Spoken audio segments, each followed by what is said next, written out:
കല്യാണം മുതൽ ഒരു ട്രെൻഡിങ് ലിസ്റ്റ് കയറിയിട്ട് ഇതുവരെ താഴെ ഇറങ്ങിയിട്ടില്ല. ഫാമിലി പ്ലാനിംഗ് എന്ന് പറഞ്ഞാൽ എനിക്ക് തോന്നുന്നു കല്യാണം കഴിഞ്ഞ ആൾക്കാർ ഏറ്റവും കൂടുതൽ കേൾക്കുന്ന ചോദ്യം തന്നെയായിരിക്കും. ഇസാന്റെ വീട്ടിൽ നിന്ന് അങ്ങനെ ആരും ചോദിക്കാറില്ല. എന്റെ അമ്മ ഇടയ്ക്കൊക്കെ പറയാറുണ്ട് ഇങ്ങനെയൊക്കെ നടന്നാൽ മതിയോ ചോദിക്കാൻ. എന്റെ അമ്മ കുറച്ചെങ്കിലും ചോദിക്കും. കുക്കു പിന്നെ ഇടയ്ക്കൊക്കെ പറയും എനിക്കൊരു ബേബിയെ വേണം, എനിക്ക് കൊണ്ട് നടക്കണം, കളിക്കണം എന്നൊക്കെ പറഞ്ഞിട്ട് കുക്കു ഇടയ്ക്ക് പറയും. എന്താണ് വൈഫിനെ ഇങ്ങനെ ഹാപ്പി ആയിട്ട് വെക്കാനുള്ള ഒരു 5 ടിപ്സ്? ദേശീയ എന്ത് ഇഷ്യൂ ഉണ്ടെങ്കിലും കുറച്ച് കഴിഞ്ഞിട്ടൊന്ന് പോയി ഒരു മയത്തിലൊന്ന് സോപ്പിട്ട് സംസാരിച്ചാൽ തീരാവുന്ന പ്രശ്നങ്ങൾ. നമ്മൾ ഈ എന്തുവായാലും ഇവളോടാണ് ജീവിക്കേണ്ടത്. അപ്പം കുറച്ച് കഴിയുമ്പം അങ്ങനെ താല്പര്യമില്ലാത്തത് ഇഷ്ടമുള്ള എന്ത് ഫീച്ചറാണ്? മീശയാണോ? ഞാൻ വന്നപ്പോൾ ശ്രദ്ധിക്കുന്നതാ, മീശയൊക്കെ പിരിച്ച് ഭയങ്കര സ്റ്റൈലായിരിക്കുന്നത്. സ്ഥിരമായിട്ടൊരു രൂപം കാണുന്നത് നമുക്ക് ഇഷ്ടമല്ല. ഇങ്ങനെ ഒരേ ലുക്ക് ഇങ്ങനെ കണ്ടിന്യൂസ്ലി കണ്ടോണ്ടിരിക്കുന്നത് എനിക്ക് ഇഷ്ടമല്ല. എന്തെങ്കിലും ഒരു മാറ്റം വേണ്ടേ എന്നും? അപ്പൊ താടി എടുക്കും അല്ലെങ്കിൽ മുടി ഇനി നമ്മൾ കുറച്ചുകൂടെ മുടി വളർത്തിക്കും. മുടി കണ്ടുപടുത്തു. ആരാധികന്മാരുടെ ശല്യങ്ങൾ വരാറുണ്ട് ഇപ്പോഴും ഇൻസ്റ്റയിലൊക്കെ. എനിക്ക് വരാറില്ല. പക്ഷെ എനിക്ക് പറയാനുള്ള പരാതി, ഞാൻ കെട്ടിയതോടെ എനിക്ക് ചെക്കന്മാർ ആരും മെസ്സേജ് അയക്കാറില്ല. എല്ലാവരും ചേച്ചി കുട്ടി, ചേച്ചി സുഖമാണോ, അല്ലാതെ സ്നേഹത്തോടെ ആരും എനിക്ക് മെസ്സേജ് അയക്കാറില്ല. പക്ഷെ ഇച്ചാൻ ഇപ്പോഴും മെസ്സേജ് വരാറുണ്ട്. ആലീസിന്റെ 3 സീരിയൽ. കുങ്കുമച്ചപ്പ്, ഹിറ്റ്ലർ, കസ്തൂരിമാൻ. കറക്റ്റ് ആയിട്ട് പറഞ്ഞു. ഇതൊക്കെ എന്ത്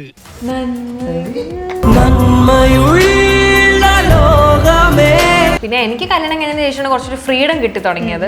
അപ്പൊ എനിക്ക് ഇഷ്ടമുള്ള സ്ഥലത്തൊക്കെ ഫ്രീഡം പോയി തുടങ്ങിയതും.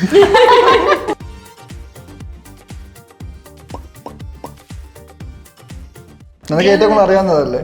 എനിക്കറിയത്തില്ല. നീയാണ് ഏറ്റവും കൂടുതൽ വഴക്കുണ്ടാക്കുന്നത്. നീയാണ് വഴക്കുണ്ടാക്കുന്നത്. അങ്ങനെ തന്നെയാ വർത്താനം പറയും. അങ്ങനൊന്നുമല്ല, ഞാൻ കാര്യമുള്ള കാര്യത്തിന് മാത്രമേ. ഒരു കാര്യമില്ല, നീ ഒരു കാര്യമില്ല, ചുമ്മാ. ഇംഗ്ലീഷ് കഫേയുടെ വാട്സ്ആപ്പ് സ്പോക്കൺ ഇംഗ്ലീഷ് കോഴ്സുകളിലൂടെ ഇന്ന് ലക്ഷക്കണക്കിന് ആളുകൾ ഇംഗ്ലീഷ് സംസാരിക്കുന്നു. ഇംഗ്ലീഷ് കഫേയിലുണ്ട് നമ്മുടെ ആവശ്യം അറിഞ്ഞുള്ള കോഴ്സുകൾ ഏറ്റവും മികച്ച പേഴ്സണൽ മെന്റർഷിപ്പിൽ. ഇനി ആർക്കും എവിടെ നിന്നും ഇംഗ്ലീഷ് പഠിക്കാം വാട്സ്ആപ്പിലൂടെ. English cafe, we present you the perfect English. WhatsApp now 9633 888 575.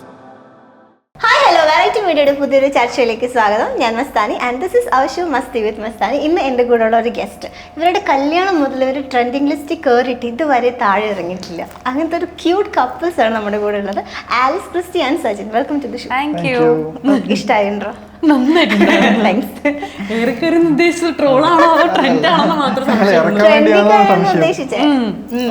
എന്തുണ്ട് വിശേഷം? സുഖം. ഞാൻ അങ്ങോട്ടല്ലേക്കട്ടെ. എല്ലാരോടും ഇങ്ങോട്ടല്ലേ ചോദിക്കുന്നത്, അപ്പൊ അങ്ങോട്ടായാലും ചോദിക്കണ്ടേ? സുഖം. എന്തുണ്ട് വിശേഷം? സുഖമായിട്ടിരിക്കും. ഓക്കെ. ഇപ്പൊ എന്തൊക്കെയാ കറന്റ് കാര്യങ്ങളൊക്കെയാ? കറന്റ് കാര്യങ്ങൾ ഇപ്പം എൻ്റെ സീരിയല് കഴിഞ്ഞു, സ്റ്റാർ മാജിക് നടക്കുന്നുണ്ട്, യൂട്യൂബ് പോകുന്നുണ്ട്, ഓഫീസും കാര്യങ്ങളൊക്കെ. ബാക്കി സീരിയൽസ് ഒന്നും യൂഷ്വലി ഇപ്പൊ എടുക്കാൻ നിൽക്കുന്നില്ല. ഒരു പുതിയ ബിഗർ പ്രൊജക്ട്സ് വരുന്നുണ്ട് നെറ്റ്ഫ്ലിക്സിന്റെ. അത് കാരണം ഇപ്പൊ എല്ലാം ഹോൾഡ് ആയിട്ട് സീരീസിന് നിൽക്കുന്നുണ്ട്. അതിപ്പോ വേറെ സീരിയലൊന്നും ജോയിൻ ചെയ്തിട്ടില്ല ഇതുവരെ. ഇനിയിപ്പോ നേരെ നെറ്റ്ഫ്ലിക്സിലേക്കാണോ അടുത്തത്? നല്ലൊരു പ്രൊജക്റ്റ് ആണത്. അപ്പം അതങ്ങോട്ട് എന്താ പറയാ സ്റ്റാർട്ട് ആയി കഴിഞ്ഞാല് കംപ്ലീറ്റ്ലി പിന്നെ കുറച്ച് ഡേറ്റ് അതിന് വേണ്ടി മാറ്റി വെക്കണ്ട. അപ്പൊ നമ്മൾ വേറെ കമ്മിറ്റ്മെന്റ് ആയി കഴിഞ്ഞാൽ അവിടെ ഇവിടെയും പ്രശ്നവും. അതുകൊണ്ട് ഏതെങ്കിലും ഒന്നിൽ നിൽക്കാന്ന് വിചാരിച്ചു. ഓക്കെ. ഇപ്പോ സ്റ്റാർ മാജിക് എന്ന് പറയുമ്പോഴേ, ഞാൻ സ്റ്റാർ മാജിക്കിൽ അങ്ങനെ ആരെയും കണ്ടിട്ടില്ല. കാണുമ്പോ ചോദിക്കണം എന്ന് എല്ലാരും മനസ്സിലായി എന്താ ചോദ്യം. ആ ചാട്ടമുണ്ട്. ശരിക്കും ചാട്ടോണ്ട് അടിക്കുമ്പോൾ വേദനിക്കുന്ന വെച്ചാൽ ആ ചാട്ട ചുമ്മാ ഇങ്ങനെ കൈ വെച്ചിട്ട് ഇങ്ങനെ തട്ടുമ്പോൾ വേദനിക്കില്ല. പക്ഷെ ഏതൊരു വെയിറ്റ് ഇല്ലാത്ത സാധനം ആണെങ്കിൽ പോലും നമ്മൾ ബാക്കിൽ നിന്ന് ഇങ്ങനെ ആഞ്ഞടിക്കുമ്പോൾ ഒരു വേദന ഉണ്ടാവുമല്ലോ, ആ ഒരു പെയിൻ ഉണ്ട്. പിന്നെ നമ്മൾ ഫ്രോക്ക് ഒക്കെ ഇട്ടിട്ട് കാലിൽ കിട്ടുവാണെങ്കിൽ നല്ല വേദനിക്കും. ഡ്രസ്സ് ഇട്ടേക്കുമ്പോൾ ചില സമയത്ത് അത്രയും അങ്ങോട്ട് കിട്ടില്ല. പക്ഷെ ഫ്രോക്ക് ഒക്കെ ഇട്ടിട്ട് പോവാണെന്നുണ്ടെങ്കിൽ കാലിൽ കിട്ടിയാൽ നല്ല വേദനിക്കും. എനിക്കൊരു ദിവസം കാലിൽ കിട്ടിയിട്ട് കാലൊക്കെ റെഡ് കളർ ആയിട്ടുണ്ട്. ജീവൻ പോകും. പിന്നെ അവർ കാണിക്കും. ഇല്ല, എനിക്ക് കാലിൽ കിട്ടിയിട്ട് നല്ല വേദനിച്ചിട്ടുണ്ട്. ആഞ്ഞടിക്കുമ്പോ എത്രയായാലും വേദനിക്കും അത്. ഞാൻ അത് വിചാരിച്ചതെന്ന് വെച്ചാൽ തെർമോക്കോളോ അല്ല, സംഭവം വെയിറ്റ് ഒന്നും ഇല്ല. അത് ഭയങ്കര സ്പോഞ്ച് പോലത്തെ ഒരു സാധനമാണ്. അതിങ്ങനെ അടിക്കുന്ന ആൾക്കാരനുസരിച്ചിരിക്കും അതിന്റെ വേദന വരുന്നത്. ഒരു സ്പോഞ്ച് പോലത്തെ ഒരു സാധനം. വെയിറ്റ് ഇല്ലാത്ത എന്തെങ്കിലും ആണെന്ന് വിചാരിച്ചു. ഏറ്റവും നന്നായിട്ട് അടിച്ചു തരാ. എനിക്ക് തോന്നുന്നു എന്റെ ഓർമ്മയിൽ എനിക്ക് നല്ലൊരു അടിയിട്ട് ടീമിന്റെയിലാണെന്ന് എന്റെ ഒരു ഓർമ്മ. എനിക്ക് കാലിങ്ങനെ റെഡ് കളർ ആയിട്ടുള്ളത് ടീമാണെന്ന് തോന്നുന്നു. ടീമാണോ ഉല്ലാസേട്ടനാണോ എന്നൊരു സംശയമുണ്ട്. ടീമാണെന്ന് എനിക്ക് തോന്നുന്നത്. ഓക്കെ. ഇപ്പൊ നമ്മള് നേരത്തെ ഇൻട്രോയിൽ പറഞ്ഞ പോലെ തന്നെ ട്രെൻഡിങ് ലിസ്റ്റിൽ കയറി ഇപ്പോഴും നിങ്ങളുടെ ട്രെൻഡിങ് ആയി പൊക്കൊണ്ടിരിക്കുന്ന കപ്പിൾസ് ആണ്. അപ്പം കല്യാണം കഴിഞ്ഞിപ്പം ഇത്ര നാളുകളായി, 2 വർഷമായി. എന്നാലും ഇപ്പോ മറ്റൊരു പാട്ടില്ലേ തുടക്കമാ ആ പാട്ടും ജീവിതം തമ്മിൽ എന്തെങ്കിലും കണക്ഷൻ ഉണ്ടോ? ആ പാട്ടും ജീവിതം തമ്മിൽ ഒരു ബന്ധമുണ്ടെന്ന് എനിക്ക് തോന്നുന്നില്ല. ആവശ്യത്തിന് ലൈഫ് മൂവ് ഓൺ ആയിട്ടുണ്ട്.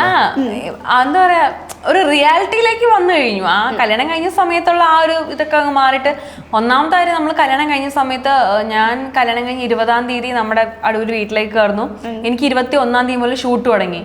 ഈ ഞാൻ നേരെ ഓഫീസിലേക്ക് പോയി. അപ്പൊ ആ സ്റ്റാർട്ടിങ് സമയം ഞങ്ങൾക്ക് ഇങ്ങനെ ഒരുമിച്ചിരുന്ന് അങ്ങനെ എൻജോയ് ചെയ്യാനുള്ളത് ഉണ്ടായിട്ടില്ല. അതുകൊണ്ട് നമ്മൾ ഈ പറയുന്ന പോലെ തുടക്കത്തിലുള്ളൊരു ആവേശം പിന്നെ അതങ്ങ് തണുത്തു ബാക്ക് ടു നോർമൽ ആയി എന്ന് പറഞ്ഞൊരു സ്പേസ് കിട്ടിയിട്ടില്ല. അന്നോട്ടേ രണ്ടുപേരും സ്പ്ലിറ്റ് ചെയ്ത് 2 വഴിക്ക് പോയി ജോലിയും കാര്യങ്ങളും തിരക്കായതുകൊണ്ട് അതിന്റെ ആ ഒരു ഓളത്തിലും പോയി ഇപ്പോഴും അങ്ങനെ തന്നെയാണ് പൊക്കോണ്ടിരിക്കുന്നത്. അതുകൊണ്ട് അതിൽ വലിയൊരു മാറ്റങ്ങളൊന്നുമില്ല. ഇപ്പൊ ഞാൻ ചോദിക്കുകയാണ്, എന്താണ് ഒരു സീക്രട്ട് ഇങ്ങനെ കണ്ടിന്യൂസ് ട്രെൻഡിങ്ങിൽ നിൽക്കാനും ആ ഒരു സ്ഥാനത്ത് നിന്ന് മാറാത്തതിന്റെ ഒരു സീക്രട്ട്? അയ്യോ, അങ്ങനെയൊന്നുമില്ല. കണ്ടിന്യൂസ് ട്രെൻഡിങ് ഒന്നുമല്ല. ചില സമയത്ത് ചില വീഡിയോസ് കയറും, ചിലപ്പോൾ കയറത്തില്ല. അതങ്ങനെ പൊക്കോണ്ടിരിക്കും. പിന്നെന്താ പറയാ, നമ്മൾ സ്റ്റാർട്ടിങ്ങിൽ നമ്മൾ യൂട്യൂബ് തുടങ്ങുന്ന സമയത്ത് നമ്മൾ എന്ത് ചെയ്യുന്നു അറിയാൻ എല്ലാവർക്കും ആകാംക്ഷയായിരിക്കും. പക്ഷെ ആ ഒരു ആകാംക്ഷ എപ്പോഴും നമ്മൾ എന്ത് ചെയ്താലും കാണണമെന്നില്ല. അപ്പൊ അതിങ്ങനെ ഒരു വേരിയേഷൻ ഇങ്ങനെ എപ്പോഴും അപ്പ് ആൻഡ് ഡൗൺ ആണ്. ഓരോ ഇൻസിഡന്റിനെ ഡിപ്പെൻഡ് ചെയ്തിരിക്കും ഇതിന്റെ ട്രെൻഡിങ്. ആ സമയത്ത് പർട്ടിക്കുലർ ഇനി നെക്സ്റ്റ് നമ്മുടെ ട്രെൻഡിങ് ആവും ചിലപ്പോൾ നമ്മുടെ മറ്റേ ഫാമിലി പ്ലാനിങ്, ഒരു ബേബിയോ, വീണ്ടും ഒന്ന് ചാനൽ ഒന്ന് പീക്ക് ആവുന്നത്. അപ്പൊ ഇങ്ങനെ മാറി ഓരോ സീസൺ വൈസ് ആണ്. അതെ അതെ. ഇപ്പൊ ഫാമിലി പ്ലാനിംഗ് എന്ന് പറയുമ്പോൾ എനിക്ക് തോന്നുന്നു കല്യാണം കഴിഞ്ഞ ആൾക്കാർ ഏറ്റവും കൂടുതൽ കേൾക്കുന്ന ചോദ്യം തന്നെയായിരിക്കും. ചോദ്യങ്ങൾ കേട്ട് അങ്ങനെ ഒരുപാട് അങ്ങനെ കേട്ടിട്ടില്ല. ഇപ്പം ഇസാന്റെ വീട്ടിൽ നിന്ന് അങ്ങനെ ആരും ചോദിക്കാറില്ല. എന്റെ അമ്മ ഇടയ്ക്കൊക്കെ പറയാറുണ്ട് ഇങ്ങനെയൊക്കെ നടന്നാൽ മതിയോ എന്നൊക്കെ ചോദിക്കാം. എന്റെ അമ്മ കുറച്ചെങ്കിലും ചോദിക്കും. അങ്ങനെ വീട്ടിലങ്ങനെ ഷീജാമ്മയും അവരാരും അങ്ങനെ വലിയ ചോദിച്ചിട്ടില്ല. കുക്കു പിന്നെ ഇടയ്ക്കൊക്കെ പറയും എനിക്കൊരു ബേബിയെ വേണം, എനിക്ക് കൊണ്ട് നടക്കണം, കളിക്കണം എന്നൊക്കെ പറഞ്ഞിട്ട് കുക്കു ഇടയ്ക്ക് പറയും. അല്ലാണ്ട് അങ്ങനെ വേറെ ആരും അധികം ചോദിച്ചിട്ടില്ല. എന്ത് പറ്റിയെന്ന് അറിയത്തില്ല. കമന്റ്സ് ഒന്നും വരാറില്ല. കമന്റ്സ് ഒക്കെ വരാറുണ്ട്. ഞങ്ങളിപ്പോ ഇപ്പൊ ഒരു പട്ടിക്കുട്ടിയെ മേടിച്ചായിരുന്നു. ആ സമയത്തൊക്കെ കുറെ പേര് കമന്റ് ചെയ്തു ഇനി ഒരു മനുഷ്യക്കുട്ടിയും കൂടെ നമുക്ക് വേണ്ട പറഞ്ഞിട്ട്. അത് മറ്റേ ഒരു സീരീസ് ഇറങ്ങില്ല ഹോട്ട്സ്റ്റാറില്, നിത്യാമേനോന്റെ, അതില് പട്ടിനെ താഴെ വെച്ചിട്ടല്ലേ കുട്ടി. ഓക്കെ, ഇപ്പൊ ഞാൻ ചേട്ടനോട് ചോദിക്കുകയാണെങ്കിൽ, ചേട്ടനോട് ചോദിക്കുകയാണെങ്കിൽ എന്താണ് വൈഫിനെ ഇങ്ങനെ ഹാപ്പി ആയിട്ട് വെക്കാനുള്ള ഒരു 5 ടിപ്സ് നമ്മുടെ ഹസ്ബൻഡ്സിനോട് ഷെയർ ചെയ്യാൻ? എനിക്കങ്ങനെ 5 ടിപ്സ് ഒന്നും അറിയില്ല. ഇവളുടെ കാര്യമാണെങ്കിൽ ഭയങ്കര സിമ്പിളാണ്. എത്ര ദേഷ്യം എന്ത് ഇഷ്യൂ ഉണ്ടെങ്കിലും കുറച്ച് കഴിഞ്ഞിട്ടൊന്ന് പോയി ഒരു മയത്തിലൊന്ന് സോപ്പിട്ട് സംസാരിച്ചാൽ തീരാവുന്ന പ്രശ്നങ്ങൾ. നമ്മൾ ഈ എന്തുവായാലും ഇവളുടെ കൂടെ ജീവിക്കേണ്ടത്. അപ്പം കുറച്ച് കഴിയുമ്പം എന്തുവായാലും കിട്ടിപ്പോയി ജീവിച്ചേ ഒക്കത്തുള്ളൂ. അപ്പം നമ്മൾ ഉടക്കിയെങ്കിൽ പോലും കുറച്ച് കഴിയുമ്പോൾ പോയി ഒന്ന് മിണ്ടിയാൽ തീരാവുന്ന പ്രശ്നങ്ങളേ ഉള്ളൂ. കുറച്ച് ഈഗോ ഇല്ലാതിരിക്കുവാണെങ്കിൽ ഹാഫ് ഓഫ് ദ പ്രശ്നങ്ങൾ നമ്മൾ അതിനകത്ത് നിന്ന് മാറൂലടി. ഞങ്ങൾ ആവശ്യക്കുള്ള അടി ഉണ്ടാക്കുന്ന കപ്പിൾ ഏറ്റവും കൂടുതൽ അടി ഉണ്ടാക്കുന്നത്.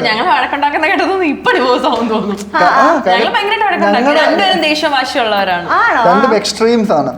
ഞങ്ങളുടെ അമ്മയും അപ്പനും ഒക്കെ ഈ അടി ഉണ്ടാക്കിയിട്ട് അവര് പേടിക്കും ഇവരെന്ത് കാണിക്കാൻ പോകുന്നതെന്ന്. പിന്നെ കുറച്ച് കഴിയുമ്പോഴത്തേക്ക് എന്റെ പെങ്ങൾ എപ്പോഴും പറയും ഇവരുടെ കാര്യത്തിലൊന്നും ഇടപെടാൻ പോകരുത്, ഇവരുടെ കാര്യത്തിൽ ഇടപെടാൻ പോവാണെങ്കിൽ ഇപ്പൊ നിങ്ങൾക്ക് മെസ്സേജസ് ഒക്കെ വരാറുണ്ട്, ഇപ്പൊ ചേച്ചിനും ചേട്ടനും പോലെ ഞങ്ങൾക്കും ആവണം, അല്ലെങ്കിൽ ഞങ്ങളുടെ ഫേവറേറ്റ് കപ്പിൾസ് ആണ് അങ്ങനെയൊക്കെ പറഞ്ഞു. യൂട്യൂബില് കുറെ പേര് ഇങ്ങനെ കമന്റ് ചെയ്യാറുണ്ട് ഞങ്ങൾക്ക് ഇതുപോലത്തെ ലൈഫ് വേണം എന്നൊക്കെ. അപ്പൊ ഞാൻ ശരിക്കും പറഞ്ഞ താഴെ കമന്റ് മോളെ ഇതൊക്കെ നമ്മള് വീഡിയോയിൽ കാണുന്നവരാണ് ജീവിതം. നമ്മുടെ ഏറ്റവും ബെസ്റ്റ് മൊമെന്റ്സ് ആയിരിക്കും. നമ്മൾ അത് കഴിഞ്ഞിട്ടും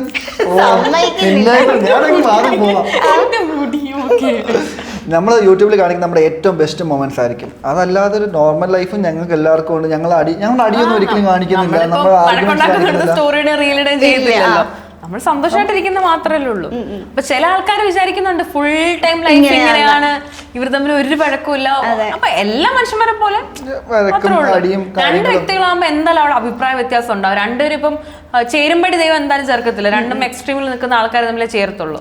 അപ്പൊ എന്തായാലും ഞങ്ങളുടെ കാര്യത്തിൽ ഒരിക്കലും കോംപ്രമൈസ് ചെയ്യാറില്ല. എനിക്ക് എന്റെ വ്യൂ പോയിന്റ് കാണും, അവർക്ക് അവളുടെ ഇത് കാണും. ഞങ്ങൾ ഒരു കാര്യത്തിലും കോംപ്രമൈസ് ചെയ്യില്ല. അപ്പൊ at the end of the day ചില കാര്യങ്ങൾ നിന്റെ കാര്യങ്ങൾ ലൈഫ് ആകുമ്പോൾ കുറച്ച് അഡ്ജസ്റ്റ്മെന്റ് ഒക്കെ ചെയ്യും. അല്ല, ഞാൻ ആ സമയത്ത് അഡ്ജസ്റ്റ് ചെയ്യും. കുറച്ച് കഴിയുമ്പോഴത്തേക്ക് ഇവള് ഞാൻ ഉദ്ദേശിച്ച കാര്യങ്ങളൊക്കെ ആ സമയത്ത് അഡ്ജസ്റ്റ് ചെയ്യും. അപ്പൊ ഞാൻ സോപ്പിൽ വീണ് കഴിഞ്ഞല്ലോ, പിന്നെ വന്നിട്ട് എന്നെ സോപ്പിട്ട് ആ ഒരു ഡയറക്ഷനിലേക്ക് എന്നെ തിരിക്കും. അപ്പൊ ഞാൻ സോപ്പിന്റെ കൂടെ നടക്കുകയും ചെയ്യും, ഇവളെ കംഫർട്ടബിൾ ആയും ചെയ്യും, ഇവളുടെ കാര്യം കേട്ടെന്നു പോകും. പക്ഷേ നിങ്ങൾക്ക് ഇങ്ങനെ തോന്നിയിട്ടുണ്ട്, ഇപ്പം ചില കപ്പിൾസിനോട് ചോദിക്കുമ്പോൾ അവർ പറയും ഓക്കെ ഇദ്ദേഹത്തിനെ കല്യാണം കഴിച്ചതാണ് എനിക്ക് ഏറ്റവും വലിയ ഭാഗ്യം, അല്ലെങ്കിൽ ഇദ്ദേഹം വന്നതാണ്, അങ്ങനെ അവർ അങ്ങോട്ടും ഇങ്ങോട്ടും പറയും. അപ്പം നിങ്ങളോട് ചോദിക്കുമ്പോൾ നിങ്ങൾക്ക് ആരെ കൂടുതൽ ലക്കി എന്ന് ഫീൽ ചെയ്യുന്നത്? ഇപ്പം ഞാൻ പറയുവാണെങ്കിൽ ഇപ്പൊ എന്റെ മനസ്സിലിപ്പോ തോന്നുന്നത് എനിക്ക് കിട്ടാവുന്നതിൽ വെച്ചിട്ട് ഏറ്റവും നല്ലൊരു ഓപ്ഷൻ തന്നെയാണ്. ചിലപ്പം ഇതിനെക്കാട്ടിലും ബെറ്റർ കിട്ടിയെന്ന് വരാം. പക്ഷേ എന്താ പറയാ, ചിലപ്പോൾ എനിക്ക് ഇതുപോലെ എനിക്ക് എന്താ പറയാ, എന്റെ കൂടെ എല്ലാ കാര്യങ്ങൾക്കും, അതായത് ഞാൻ ഉദ്ദേശിക്കുന്നത് എന്റെ ജോലി സപ്പോർട്ട് ചെയ്യുന്ന ആളായിരിക്കത്തില്ല. ചിലപ്പോൾ ഇതിനേക്കാൾ ഭംഗിയുള്ള ഒരാളായിരിക്കും, അല്ലെങ്കിൽ ചിലപ്പോൾ ഇതിനേക്കാൾ കാശുള്ള ഒരാളായിരിക്കും, അല്ലെങ്കിൽ ഇതിനേക്കാൾ വലിയ ജോലിയുള്ള ഒരാളായിരിക്കും. പക്ഷെ അവിടെ എന്തെങ്കിലും കുറവുകൾ വരും. പക്ഷെ ഇപ്പൊ എനിക്കിത് നോക്കുമ്പോൾ എന്താ വെച്ചാൽ എനിക്ക് എല്ലാ പോയിന്റിലും എന്റെ ആവശ്യങ്ങളെല്ലാം എനിക്ക് ഫുൾഫിൽ ആവുന്നുണ്ട്. മനസ്സിലായോ ഞാൻ പറഞ്ഞത്?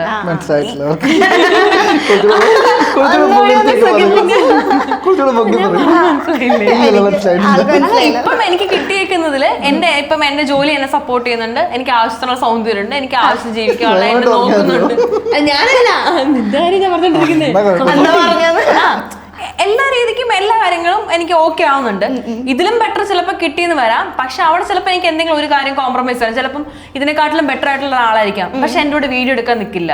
ചിലപ്പോൾ പറയുവാണ് എനിക്ക് ഇത് ഇഷ്ടമല്ല, എനിക്ക് യൂട്യൂബ് വീഡിയോ ചെയ്യാൻ ഇഷ്ടമല്ല, നീ ചെയ്തോ എന്ന് പറഞ്ഞാൽ അപ്പൊ എനിക്ക് കിട്ടുന്ന ഏറ്റവും വലിയ അടിയായി പോവില്ല. അത് എന്റെ ജോലി അതല്ലേ. ഇപ്പൊ എനിക്ക് കിട്ടിയേക്കുന്ന എന്റെ ബെസ്റ്റ് ഓപ്ഷനിൽ എനിക്ക് എന്റെ എല്ലാ കാര്യങ്ങളും ഫുൾഫിൽ ആവുന്നുണ്ട്. അല്ല,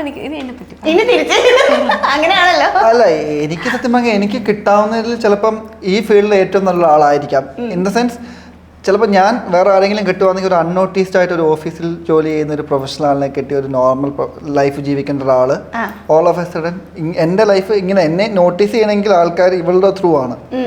അപ്പം അത് സത്യം പറഞ്ഞാൽ ഒരു പോസിറ്റീവായിട്ട് തന്നെ എനിക്ക് പറയാനൊക്കത്തുള്ളൂ. കാര്യം അല്ലെങ്കിൽ സാധാരണ ഒരാൾ അൺനോട്ടീസ്ഡ് ആയിട്ടിരിക്കേണ്ട ഒരാളെ ഇത്രയും ഫേമസ് ആക്കി നോട്ടീസ് ആക്കി മീൻസ് കൺസിഡറബിളി ഫേമസ് ആക്കി നോട്ടീസബിൾ ആക്കണ ഒരു മെയിൻ കാരണം ഇവള് തന്നെയാണ്. കാര്യം ആദ്യമൊക്കെ ആലീസിന്റെ ഹസ്ബൻഡ് എന്നുള്ളൊരു പേരായിരുന്നുള്ളത്. മേ ബി ഇപ്പം സജിൻ എന്ന് പറഞ്ഞൊരു വ്യക്തിയെ അറിഞ്ഞു തുടങ്ങിയ ആൾക്കാർ. ഞാൻ പുറത്തു പോകുമ്പോൾ എന്റെ അടുത്ത് വന്നിട്ട് എന്റെ കാര്യങ്ങൾ ചോദിക്കുന്നതിന് മുമ്പേ ഞാൻ കഴിഞ്ഞ ദിവസം ലുലു മോളിൽ ഒരു ഷൂട്ടിന് പോയ സമയത്ത് എന്റെ അടുത്ത് ഒരു പെൺകുട്ടി വന്നിട്ട് ഹായ് ഹസ്ബൻഡ് വന്നില്ലേ? ഞാൻ പറഞ്ഞു വന്നില്ല. ആ ശരി എന്നാ ഞാൻ പോകുന്നു. അപ്പൊ ഞാൻ പെട്ടെന്ന് എന്റെ അടുത്ത് ഒന്നും ചോദിച്ചില്ല. മനസ്സിലായി ഞാൻ പറഞ്ഞത്. എന്നെ പറ്റി ഒന്നും ചോദിച്ചില്ല, ഒന്നും പറഞ്ഞതുമില്ല. നേരെ ഒന്ന് പുള്ളിക്കാരന്റെ കാര്യം അന്വേഷിച്ചിട്ട് നേരെ അങ്ങ് പോവാണ്. അപ്പൊ ഒരു കണക്കിന് നോക്കുമ്പോ സന്തോഷമുണ്ട്. ഈ പറഞ്ഞതുപോലെ ആലിസിന്റെ ഹസ്ബൻഡ് എന്നതിൽ നിന്ന് മാറിയിട്ട് പേര് നോട്ടീസ് ആവുന്നുണ്ടല്ലോ. അതാണ് ആസ് എ പേഴ്സൺ ഐഡന്റിഫൈ ചെയ്യുന്ന ആൾക്കാർ. മേ ബി അതിന്റെ ഒരു സ്റ്റാർട്ടിംഗ് സ്റ്റേജ് തന്നെ ഇവള് കാരണമാണ്.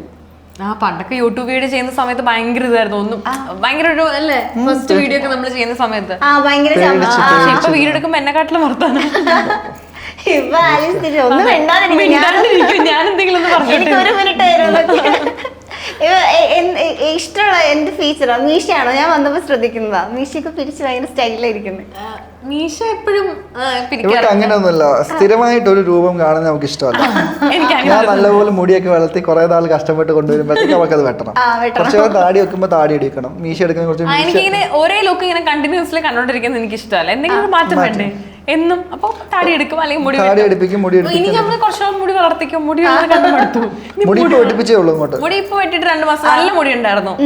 അപ്പൊ ഇങ്ങനെ ആ ഒരു ലുക്ക് മാറണം. പിന്നെ ഫീച്ചേഴ്സിൽ എനിക്ക് ഏറ്റവും ഇഷ്ടം മൂക്ക് ഇഷ്ടമാണ്. എനിക്ക് നീണ്ട മൂക്കുള്ള ഒരാളെ കല്യാണം കഴിക്കുന്ന ഭയങ്കര ആഗ്രഹമായിരുന്നു. എന്റെ ചളക്കാച്ച മൂക്കായതുകൊണ്ട് നീണ്ട മൂക്കുള്ള ഒരാൾ വേണമെന്ന് എനിക്ക് ആഗ്രഹം ഉണ്ടായിരുന്നു. അപ്പം ആ ഒരു ഇതും പിന്നെ ഹൈറ്റ് എനിക്ക് ഭയങ്കര ഒരു പ്രിഫറൻസ് ആയിരുന്നു. അപ്പൊ അത് രണ്ടും ഇപ്പൊ ഇങ്ങനെ ചോദിക്കും തിരിച്ചിങ്ങോട്ട് പറയാൻ എനിക്കുള്ള സ്മൈല് ഭയങ്കര ഇഷ്ടമാണ്. പിന്നെ കണ്ണും കള്ളത്തരം കാണിച്ചൊരു ഇതുണ്ട്. പെട്ടെന്ന് നോക്കും നോട്ടം കൊണ്ട്. എന്തോ പെട്ടുപോയല്ലോ. ജാങ്കോ നീ അറിഞ്ഞോ? ഞാൻ സ്ഥിരം പെടുന്ന ഒരാളും കൂടെ ആയതുകൊണ്ട്. ഇപ്പൊ ലുലുമോൾ ഇൻസിഡന്റ് പറഞ്ഞല്ലോ, ആരാധിക വന്നിട്ട് ചേച്ചിനെ കുറിച്ച് ചോദിച്ചില്ല, ചേട്ടനെ കുറിച്ച്. അതേപോലെ എന്തെങ്കിലും ആരാധികമാരുടെ ശല്യങ്ങൾ വരാറുണ്ട് ഇപ്പോഴും ഇൻസ്റ്റയിലൊക്കെ? എനിക്ക് വരാറില്ല. എനിക്ക് അതിനെ പറ്റി സംസാരിക്കാനുള്ള വരാറൊക്കെ ഉണ്ട്. എല്ലാവർക്കും വരുന്നതിന്റെ കൂട്ട് നമുക്കും വരാറുണ്ട്. കൈയോട് പിടിക്കപ്പെടാറുണ്ട്. പക്ഷെ എനിക്ക് പറയാനുള്ള പരാതി, ഞാൻ കെട്ടിയതോടെ എനിക്ക് ചെക്കന്മാർ ആരും മെസ്സേജ് അയക്കാറില്ല. എല്ലാവരും ചേച്ചി കുട്ടി, ചേച്ചി സുഖമാണോ, അല്ലാതെ സ്നേഹത്തോടെ ആരും എനിക്ക് മെസ്സേജ് അയക്കാറില്ല. പക്ഷെ ഈ ചാൻ ഇപ്പോഴും മെസ്സേജ് വരാറുണ്ട്. ചില ആൾക്കാർ മാത്രം എന്നെ പറ്റി അന്വേഷിക്കാറുള്ളൂ. അതെനിക്ക് തീരെ ഇഷ്ടമല്ല. റിപ്ലൈ കൊടുക്കും. അത് കാണുമ്പോ എനിക്ക് വേണ്ടായിരുന്നു. അതെ, ചില സമയത്തൊക്കെ ചേട്ടന് സുഖമാണോ, ചേട്ടന് തീരെ സുഖമില്ല, സുഖമില്ലാതെ കിടക്കും. അങ്ങനെയൊക്കെ കൊടുക്കും. ബോറടിച്ചിരിക്കുമ്പോ ഒന്നും ചെയ്യാനില്ലെങ്കിൽ ഫോൺ ഒന്നും ഇങ്ങോട്ട് തരാമോ? ഈ അങ്ങനെ ശല്യമായിട്ട് വന്ന എന്തെങ്കിലും മെസ്സേജസ് ഉണ്ടോ? അല്ലെങ്കിൽ അങ്ങനെയൊക്കെ കൊറേ പേര് അതാ നമ്മൾ ഈശാൻ അങ്ങനെ കൊറേ ആൾക്കാരുണ്ട്, എനിക്കാരും ഇല്ല. ഓക്കെ, അപ്പോ നമ്മൾ കൊറേ ഇങ്ങനെ സംസാരിച്ചു. എന്നാലും നമ്മൾ ഇവിടെ വരുമ്പോ എല്ലാവർക്കും പണി കൊടുക്കലാണല്ലോ പണി. എനിക്കറിയാം. ചെറിയൊരു ടാസ്ക് ആണ് 10 സെക്കൻഡ് ചാലഞ്ച് എന്ന് പറയും. അറിയോ? ഇല്ല, അറിയില്ല. ഞാൻ ഇത് ഇൻവെന്റ് ചെയ്തേ യൂട്യൂബ് ചാനൽ. അപ്പൊ എങ്ങനെയാന്ന് വെച്ചാൽ നമ്മൾ 10 സെക്കൻഡ് തരും, ഇൻഡിവിജ്വൽ ആയിട്ട് വേണം കളിക്കാൻ. അപ്പൊ ഇപ്പൊ 10 സെക്കൻഡ് തന്നിട്ട് നമ്മളൊരു കാര്യം പറയും. അപ്പൊ അതിന്റെ ആൻസർ 10 സെക്കൻഡിന്റെ ഉള്ളിൽ കണ്ടുപിടിക്കണം. ഫോർ എക്സാമ്പിൾ വേണോ? എക്സാമ്പിൾ വേണം. ഓക്കെ, 3 യൂട്യൂബ് ചാനലിന്റെ പേര് 10 സെക്കൻഡിൽ പറയണം. അതാണ് ഗെയിം. മനസ്സിലായോ? ഇനി അഥവാ പറഞ്ഞില്ലെന്ന് വെക്കുക, അപ്പൊ ഇതില് ടാസ്ക് ഉണ്ട്, അത് എടുക്കാൻ അങ്ങനെ ചെയ്യാം. അത്രേ ഉള്ളൂ. സ്റ്റാർട്ട് ചെയ്യാം. ഫസ്റ്റ് ആരില് തുടങ്ങണം? Ladies first. ഈസി ഉള്ള തരാം. 10 സെക്കൻഡില് ജയറാമേട്ടന്റെ 3 സിനിമ. 10 ജയറാമേട്ടന്റെ 3 സിനിമ.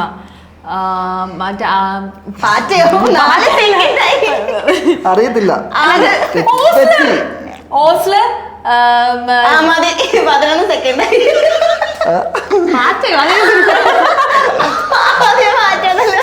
എടുത്തോ, ഐശ്വര്യമായിട്ട് എടുത്തോ.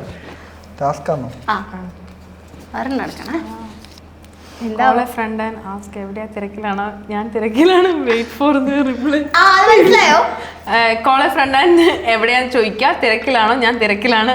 ഓക്കെ. ഇല്ല, തിരക്കിലാണോ ചോദിക്കുമ്പോ ആള് പറയും എടാ തിരക്കിലല്ല, അല്ലെങ്കിൽ പറഞ്ഞു പറയും ഓ സോറി ഞാൻ തിരക്കില്ലെന്ന് പറഞ്ഞു. അപ്പൊ ആളുടെ റിപ്ലൈ എന്താന്ന് കേൾക്കണേ.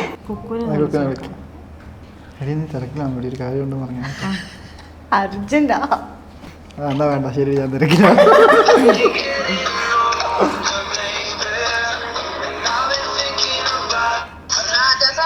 കുക്കു എവിടെയാ നീ? നീ തിരക്കിലാണോ? അല്ല, ഞാൻ കുറച്ച് തിരക്കില്ല. എന്നാ പിന്നെ ശരി, പിന്നെ വിളിക്കാം. എന്താ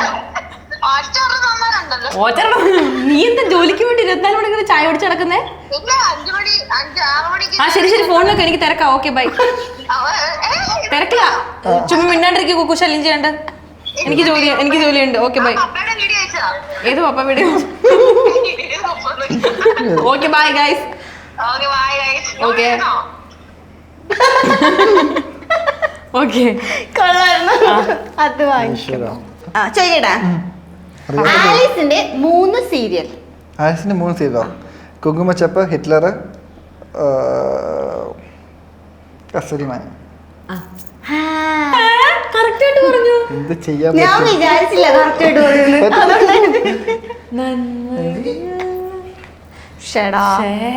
ടഫായിട്ട് ചോദിക്കും കുട്ടി, എന്തായാലും ഓക്കെ. അടുത്ത ചോദിക്കാം. 3 മലയാളം സിനിമ പാട്ട്. 3 മലയാളം സിനിമ പാട്ട്. ചാന്ത് കുടഞ്ഞൊരു സൂര്യൻ മാനത്ത്, ആവണി പൊന്നൂഞ്ഞാൽ അടിക്കാം നിന്നെ ഞാൻ, മറ്റേ കണ്ണിനുള്ളിൽ നീ കൺമണി. കേൾക്കണില്ല കേട്ടോ. ഓക്കെ, അടുത്തത് പെട്ടെന്ന് പറയണേ. പച്ച നിറത്തിലുള്ള 3 സാധനങ്ങൾ.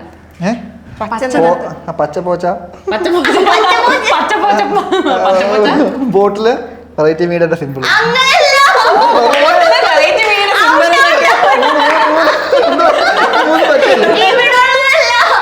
ഇല്ല, പച്ചക്കുതിര അങ്ങനത്തെ സാധനം പറയണോ? പച്ചപ്പോച്ച വെറൈറ്റി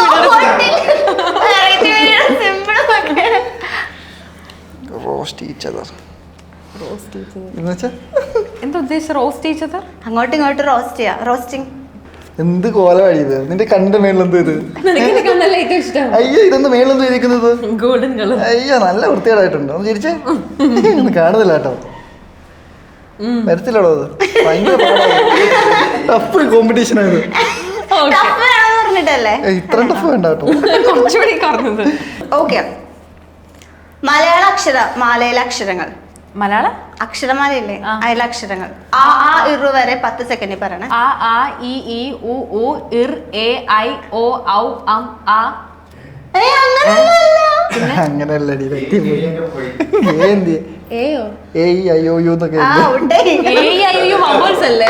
തെറ്റല്ലേ പറഞ്ഞേ? അല്ല,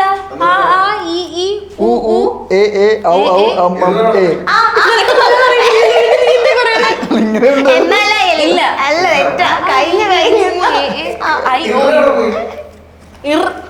ചില്ലക്ഷരല്ലേ?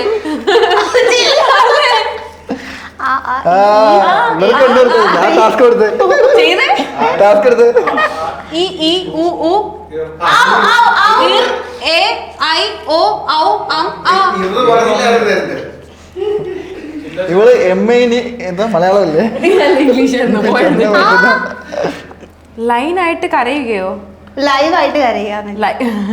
അത് ചിലപ്പോൾ ചെയ്തേക്കോള്. കണ്ണിന്ന് വെള്ളം വരണോ? അത് കണ്ണിന്ന് വെള്ളം വരത്തില്ല എനിക്ക്. എന്നാലും നീ അഭിനയിച്ചോ? ആ എന്റെ കാല് പിടിച്ച് കരഞ്ഞു. അങ്ങനെയെങ്കിലും കാല് കാല് കാല് കാല് ലൈവായിട്ട് ഭയങ്കര കരയും. എന്നോട് എന്റെ ചേട്ടനോട് ചെയ്ത പാവങ്ങൾക്ക് വേണ്ടി എനിക്ക് മാപ്പ് തരുമോ? മാപ്പ് തരുമോ? എന്നെ കുഷ്ഠരോഗിയോ? ഓക്കെ ഇല്ലില്ല, ഓക്കെ ഇല്ല. കഴിഞ്ഞില്ലേ? കരഞ്ഞില്ല. ഇപ്പൊ എങ്ങനെ കരയും? കരഞ്ഞു. നല്ല ചിരിയുണ്ട്. പോരാ പോരാ, അഭിനയം പോരാ. കസ്തൂരിമ സീരിയലിൽ എങ്ങനെയാ അഭിനയിക്കുന്നത്? സീരിയലിൽ ക്ലിസർ ഇട്ടിട്ട് സാഡ് ഡയലോഗ് സാഡായിട്ട് പറഞ്ഞാൽ മതി. തെറ്റ് ചെയ്യാത്തവരായ സാഡ് സാഡ് സാഡ് എന്റെ മുഖത്തേക്ക് നോക്കൂ. അത് പറ്റത്തില്ല. You bloody cheat. അതത്തില്ലേ? You bloody cheat. നീ പരാജയപ്പെടുത്തുന്നത്. ഓക്കേ, അടുത്തത്. Okay. അടുത്തത് ചേട്ടനോട്. സിനിമാ തിയേറ്ററിൽ കാണുന്ന 3 സാധനങ്ങൾ. Chair, speaker, screen. സിനിമ എന്താ പറയണ്ടേ? സിനിമ പറയണോ? ബീച്ചിൽ കാണുന്ന 3 സാധനങ്ങൾ. മണ്ണ്, വെള്ളം, കുട്ടികൾ. ആ ബീച്ചില് കുട്ടികൾ. കുട്ടികളില്ലാത്ത ബീച്ചുകളും ഉണ്ടേ. പക്ഷെ ചെയറും സിനിമയും ഇതും ഇല്ലാത്ത സിനിമ തിയേറ്റർ കാണത്തില്ല. ഇല്ല, കുട്ടികളില്ലാത്ത ബീച്ചില്ല. എല്ലാ ബീച്ചിലും കുട്ടികളുണ്ട്. ഓക്കെ, അടുത്തത് ലാലേട്ടനും ശോഭനയും കൂടി അഭിനയിച്ച 3 സിനിമ. പെട്ട് ടാസ്ക് മണിച്ചിട്ടതാര്? പറഞ്ഞെടുക്കല്ലേ? അയ്യോ, ഇനിയിപ്പോ കുഴപ്പമില്ല. പറഞ്ഞൊന്ന് പറഞ്ഞു കേക്കട്ടെ. അതില്ല, ഒന്ന് പറ കേക്കട്ടെ. ഇങ്ങോട്ട് ചോദിക്കാൻ പാടില്ല. സിമ്പിളാണ്. നിനക്ക് ഒരെണ്ണം തരണോ?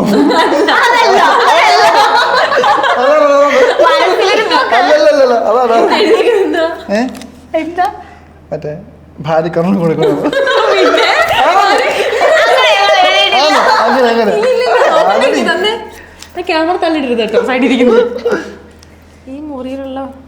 ഈ മുറിയിലുള്ള ഒരാളെ കുറിച്ച് കുറ്റം പറയുക. ഒരാളെ പറ്റി കുറ്റം പറയാം.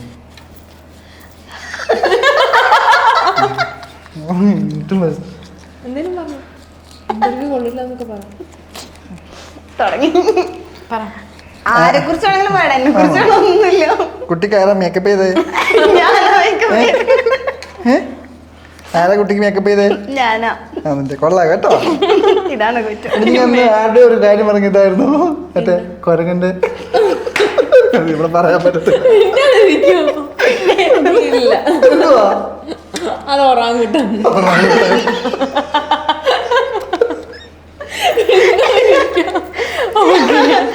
ഞാൻ തന്നെ എഴുതി, ഞാൻ തന്നെ ചോദിച്ചു. കഴിഞ്ഞു. ഇതാണോ റോസ്റ്റ് ചെയ്യാൻ അറിയില്ലെന്ന് പറഞ്ഞു. ഓക്കെ, അടുത്തത് ലാലേട്ടനും മമ്മൂട്ടിയും കൂടി ഒരുമിച്ച് അഭിനയിച്ച സിനിമ. 2020 അല്ലേ? 2020 ലാലേട്ടനും മമ്മൂട്ടിയും പിന്നെ ഒരുമിച്ച് കണ്ടിട്ടുണ്ടോ? ലാൽ കൃഷ്ണ അല്ല, ഹരികൃഷ്ണ. ഹരികൃഷ്ണ. പരസ്പരം വഴക്കുണ്ടാക്കാൻ. അത് പഴയ ക്ലിപ്പുകൾ കട്ട് ചെയ്തിട്ടാണ്. വീട്ടിൽ പോയി ഷൂട്ട് ചെയ്തിരുന്നു. പരസ്പരം വഴക്കുണ്ടാക്കുന്ന എന്തിനാ? നമ്മൾ വഴക്കുണ്ടാക്കുമ്പോ എങ്ങനെ ബിഹേവ് ചെയ്യുന്നെന്ന് പറഞ്ഞു കൊടുക്കുക. വേണ്ടോ പ്രശ്നം അമ്മയോട് ചോദിച്ചാൽ മതി. വഴക്കുണ്ടാക്കിയോ? നിനക്ക് ഏറ്റവും കൂടുതൽ അറിയാവുന്നതല്ലേ? എനിക്കറിയത്തില്ല. നീയാണ് ഏറ്റവും കൂടുതൽ വഴക്കുണ്ടാക്കുന്നത്. നീയാണ് വഴക്കുണ്ടാക്കുന്നത്. ഞാനത് അനാവശ്യ കാര്യങ്ങൾ നീ അങ്ങനെ തന്നെയാ വർത്താനം പറയും. അങ്ങനൊന്നുമല്ല, ഞാൻ കാര്യമുള്ള കാര്യത്തിന് മാത്രമേ ഒരു കാര്യമില്ല, നീ ഒരു കാര്യമില്ല ചുമ്മാ കിടന്ന് പറഞ്ഞുകൊണ്ടിരിക്കും. നിനക്ക് നിന്റെ കാര്യങ്ങൾ സാധിക്കാൻ വേണ്ടി നീ ഇഷ്ടമുള്ള കാര്യങ്ങൾ പറയും. എന്ത് കാര്യം സാധിക്കാൻ? നിനക്ക് ഏത് കാര്യവും അങ്ങനെ തന്നെയാണ്. നീ നിന്റെ കാര്യം അല്ല, നീ നിന്റെ ശരിയാണെന്ന് സ്ഥാപിക്കാൻ വേണ്ടി നീ ഏതറ്റ വരെ പോകും. അല്ല, അയ്യേ അയ്യേ അയ്യേ അയ്യേ അയ്യേ അയ്യേ നാണക്കേട്. എന്ത് ചളിയത്? ചുമ്മാ. ഓക്കെ, അടുത്തത് ഈ മാസം റിലീസായ 3 മലയാള സിനിമ. മലയാള സിനിമകളോ? ഓസ്കാർ, ഓസ്ലർ. മലയാള സിനിമകൾ കാണല്ലേ?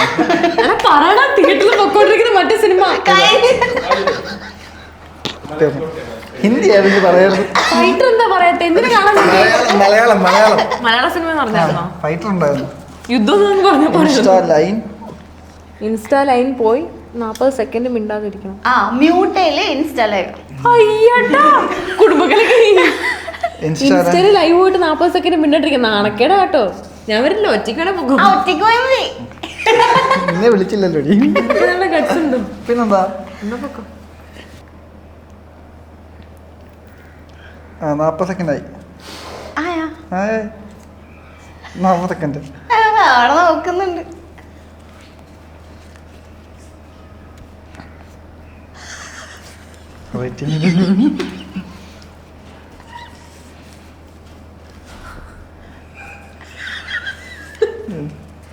ഹലോ ഹലോ 40 സെക്കൻഡ് ആയോ? ഒന്നുമില്ല.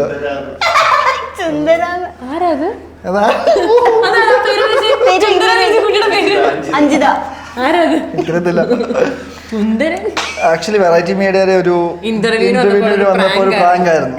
40 സെക്കൻഡ് ലൈവ് പോയിട്ട് മിണ്ടാതിരിക്കാൻ വേണ്ടിട്ട് പൊങ്കാലയിടാൻ വരണ്ട. ചേച്ചിയെ കാണിക്കാൻ. ഹായ്. ഓക്കെ, മതി. സജിൻ ചേട്ടന്റെ 3 ഗേൾസ് ഫ്രണ്ട്സിന്റെ പേര്. 3 ഗേൾ ഫ്രണ്ട്സിന്റെ പേരോ? അമൃത, പ്രിയ, ലക്ഷ്മി. ഇതൊക്കെ ഉള്ളതാണോ? അല്ലേ? ഓക്കെ. 3 മൊബൈൽ ആപ്ലിക്കേഷൻ ഞാൻ യൂസ് ചെയ്യുന്നതോ? ഏതെങ്കിലും? Insta, Facebook, grow. എന്താ? മറ്റേ അഡ്വർടൈസ്മെന്റ് ഒക്കെ വരത്തില്ല, സ്റ്റോക്ക് മാർക്കറ്റിംഗ്. ഓക്കെ, അതിന്റെ പേര് ഗ്രോ എന്നായിരുന്നോ? ശരി. 3 old Malayalam songs. Old Malayalam സോങ്സാ? വാതിൽ പഴുതിലൂടെ എൻ മുൻപിൽ, ചീരപ്പൂവുകൾ കുമ്മ കൊടുക്കുന്ന, കണ്ടു ഞാൻ കണ്ണനെ. പാട്ട് മറക്കണില്ല. 3 വിന്റേജ് മലയാളം ആക്ട്രസസ്. ഷീല, ശോഭന, പാർവതി. പണ്ടത്തെ പാർവതി. നസീറിന്റെ പാർവതി. ഷീല മാത്രമേ കറക്റ്റ് അല്ലേ? ഓക്കെ. ഇങ്ങോട്ട് വരുന്ന വഴിയിൽ കണ്ട 3 സാധനങ്ങൾ. 3 സാധനങ്ങളോ? നമ്മുടെ അതോ? അല്ല, ഇത് കണ്ടു. പാലാരിവട്ടം ബർഗർ ലോഞ്ച് കണ്ടു, ചിക്കൻ കണ്ടു, പിന്നെ പോലീസ് സ്റ്റേഷൻ. ഞാൻ സ്ഥിരം വരുന്നില്ലേ? ഓക്കെ, ശരി. അപ്പോ ഗെയിംസ് ഞാൻ ഉദ്ദേശിച്ച പോലെ സത്യം പറഞ്ഞാൽ വർക്കൗട്ട് ആയില്ല. ഇവര് ഭയങ്കര ബുദ്ധികളാണ്. ഞാൻ ചോദ്യങ്ങൾ ഞാൻ അങ്ങോട്ടും ഇങ്ങോട്ടും ചോദിക്കേണ്ടത് മാറിപ്പോയി. അതാണ് ഇതിന്റെ ഒരു പ്രശ്നം. എനിക്ക് പറ്റി തെറ്റാവാൻ അതാണ് എന്റെ തെറ്റ്. ഓക്കെ, നമ്മൾ ഇന്റർവ്യൂയിലേക്ക് തിരിച്ചു വരുമ്പോഴേക്കും ഒരു സന്തോഷകരമായ ദാമ്പത്യത്തിന് വേണ്ട ഗുണങ്ങൾ എന്തൊക്കെയാണ്? ഇത് മറ്റേ മാരേജ് കോഴ്സിന് വന്നൊരു ഫീൽ എനിക്ക്. സന്തോഷകരമായ ദാമ്പത്യത്തിന് വേണ്ട കാര്യങ്ങൾ എന്തൊക്കെയാന്ന് ചോദിച്ചാല്, ഒന്നാമത്തെ കാര്യം ഈഗോ കുറച്ച് കുറവാണെങ്കിൽ കുറച്ച് സ്മൂത്ത് ആയിട്ട് പോകും. 2 പേർക്ക് ഈഗോ ഉണ്ടെങ്കിൽ നടക്കത്തില്ല അത്. പിന്നീട് വേറെ എനിക്ക് പറയാനുള്ളത്, 2 ടൈപ്പ് ഓഫ് ആൾക്കാരാണ്. അപ്പം കാര്യങ്ങളിലും അഭിപ്രായങ്ങൾക്ക് മാറ്റം ഉണ്ടാവും. നമ്മൾ വിചാരിക്കും ഞാൻ ഇങ്ങനെ നിൽക്കുള്ളൂ, ഓപ്പോസിറ്റ് ഉള്ള ആള് എനിക്കനുസരിച്ച് മാറട്ടെ എന്ന് പറഞ്ഞാൽ നടക്കത്തില്ല. അപ്പൊ ആ സമയത്തൊക്കെ ഈഗോ മാറ്റി വെച്ച് അയാൾ മാറില്ലെങ്കിൽ ഓക്കെ, ഞാൻ അയാൾക്ക് വേണ്ടി ഞാൻ കുറച്ച് മാറാൻ തയ്യാറാണെങ്കിൽ അത് വലിയൊരു കാര്യമായിരിക്കും. ഇപ്പൊ കല്യാണം കഴിഞ്ഞ സമയത്ത് വിശാന് ചില കാര്യങ്ങൾ എനിക്കിഷ്ടമല്ല. അപ്പം ആദ്യം നമ്മളത് ഓക്കെ, അതെങ്ങനെ ചെയ്യരുത്, എനിക്കത് ഇഷ്ടമല്ല എന്ന് പറയുമ്പം ചിലപ്പോൾ അവർക്ക് മാറാൻ ബുദ്ധിമുട്ടുണ്ടെങ്കിൽ ഞാൻ ഓക്കെ അവർക്ക് മാറാൻ ബുദ്ധിമുട്ടുണ്ടെങ്കിൽ വേണ്ട, ഞാൻ മാറിയ പ്രശ്നം അപ്പൊ നമുക്ക് പിന്നെ പ്രശ്നമില്ലല്ലോ. അപ്പൊ നമ്മൾ ചിലത് മാറുക. അപ്പൊ അതുപോലെ തന്നെയാണ് തിരിച്ചിങ്ങോട്ടും. ഞാൻ ചെയ്യണമെന്ന് പറയുന്ന കാര്യങ്ങൾ, ചില കാര്യങ്ങൾ ചെയ്യണമെന്ന് പറഞ്ഞാൽ ഞാൻ ചെയ്യും. അപ്പൊ പിന്നെ ആ ഒരു ഈഗോ മാറ്റി വെച്ചോ, ഓക്കെ അവള് ചെയ്യുന്നെങ്കിൽ ചെയ്തോട്ടെ, കുഴപ്പമില്ല, ഞാനങ്ങ് കണ്ടില്ല എന്ന് വെച്ചാൽ പോരെ എന്നുള്ള രീതിക്കാന്നേലും പ്രശ്നമില്ലല്ലോ. അപ്പം ഈഗോ മാറ്റി. കൊച്ചിന്റെ നമ്മുടെ സേറയുടെ എക്സ്പ്രഷൻ